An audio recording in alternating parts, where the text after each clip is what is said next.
is going on, and welcome back to What Shall We Do Next? I'm Mike, your host, and I hope you guys are having the best day ever. Before I get started, guys, if you are new here, please subscribe if you haven't already done that. We're on the road to 75,000 subscribers, and I would love you to join me on this journey. So hit subscribe right now and join the fam. And also, guys, go follow me on all my social media. Links are in the description. I have Facebook, Twitter, Instagram, and even Snapchat, so go follow me on all of those. And as you guys know, I recently started a Facebook account, so you can add me on Facebook, and we can be Facebook friends, so go do that. Link is in the description. And finally, be sure to turn on the notification bell right next to the subscribe button. That way you get notified every time I upload a video. Thank you. So once again, I am coming back at you guys with another creepy video, and today we are talking about another scary story. And this scary story is called The Writing on the Wall. So, the story of The Writing on the Wall is a creepy story that was based in Japan, you guessed it. It is about two young boys who decide to go and explore an abandoned building which is rumored to be haunted. But enough of the jibber jabber, let's get right over to the story.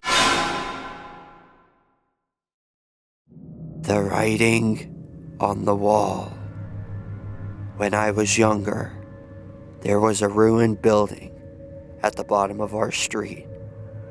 All of the kids in the area kept well away from it because the rumor was that it was haunted. The concrete walls of the old two-story building were cracked and crumbling. The windows were broken and shards of glass lay all over the floor inside.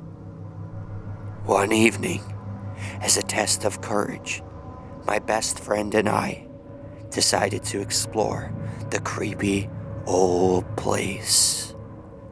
We climbed in through a window at the back of the building. The whole place was dirty, and there was a layer of mud on the wooden floor. As we dusted ourselves off, we looked up and were shocked to see that someone had written the words, "I am dead," on the wall near the ceiling. Probably just some teenagers trying to scare kids, I said. "Yeah, probably," replied my friend nervously.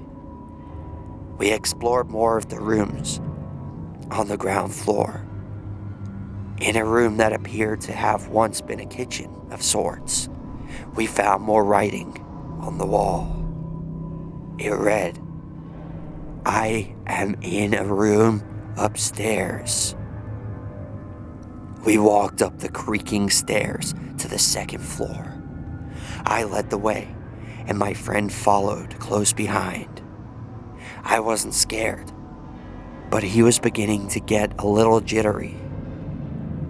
When we came to the top of the stairs, we turned left and walked cautiously down the narrow hallway. At the end of the hallway was a closed door with some more ominous writing on it. "You will find me in this room." By now, my friend was shaking with fear. I was quite creeped out too, but I didn't want to show it. He told me he didn't want to go any further, but I insisted, telling him that there was nothing to be afraid of. I turned the handle, and the door creaked open. We stepped into the room and found it empty. There were two closed doors on either side. There was more creepy writing on the wall. It read, "My head is on the left, and my body is on the right." As soon as my friend saw this, he completely lost his nerve. He gave a yelp and turned to run away.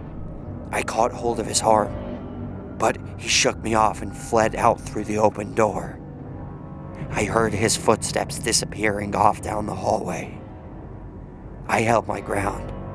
I was determined to be brave and overcome my fear.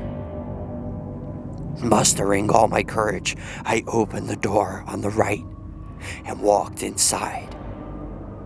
I walked to the other side of the room, and on the wall, written in tiny letters, were the words, "My body is underneath." I looked down at the floor. I was standing on some more writing on the floorboards. I stepped back and saw the words, "My head is coming from the room behind you. Turn around." I heard the door behind me creaking and quickly turned. There was a shadow moving behind the door. Suddenly, something rolled into the room and came to a rest against the wall. It was my friend's severed head. His dead, sightless eyes seemed to stare at me. Screaming in horror, I flung myself out through the open window and fell 2 stories to the ground. I landed on my side, breaking my arm. In horrible pain, I ran home, crying and yelling for my parents. The police were called, and they searched the old ruined building. At first, they didn't find anything. There wasn't even any writing on the wall. They combed the house from top to bottom, but didn't find any traces of my friend. Then, they pried up the floorboards. His body was lying underneath, but they never found his head. And that is the end of that. Very creepy story. As always, this takes place in Japan, where the craziest stuff seems to always happen.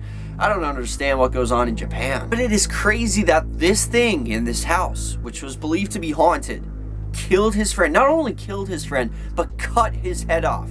And then somehow, managed to get the body under the floorboards, but the head was never found, and the writing was gone, and it's crazy, man. What kind of paranormal entity would do that? You would think that's something that, a human could do. A human, a serial killer would do something like that.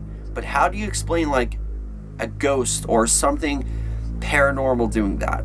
I don't know. I mean, even a poltergeist. I don't know. My question to all of you guys for question of the day is, what do you think did this to him, and what do you think was in this house with this guy? Let me know what you guys think. That is question of the day. But thank you guys so much for watching. I hope you enjoyed this video. If you did, hit that like button down below, and let's see if we can go for 23 billion likes on this video. I would really appreciate that. And remember, the most important thing of all, guys, chase your dreams. I love you all. Don't let anybody bring you down. Peace out.